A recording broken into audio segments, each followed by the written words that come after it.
नमस्कार, सत्यदर्शन न्यूज मध्ये आपले स्वागत आहे। मी पायल शहा। एक नजर टाकूया आजच्या ठळक घडामोडीवर। बाळासाहेबांना न्याय मिळालाच पाहिजे, अमित ठाकरे सोलापुरात संतापले।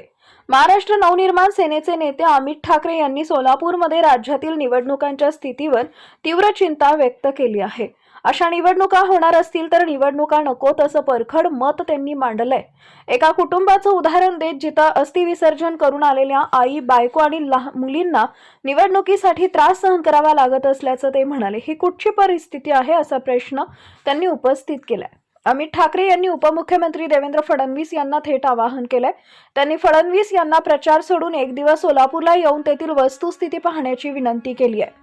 तसेच ते स्वतः देवेंद्र फडणवीस यांची भेट घेऊन सर्व परिस्थिती मांडणार असल्याचं सांगितलंय। बाळासाहेबांना न्याय मिळालाच पाहिजे असंही ते म्हणाले। राज्यातील राजकारण खुणाच्या पातळीपर्यंत पोहोचल्याची चिंताही त्यांनी व्यक्त केली आहे। तसेच सोलापूरच्या नागरिकांनीही या परिस्थितीचा विचार करण्याचं आवाहन केलंय।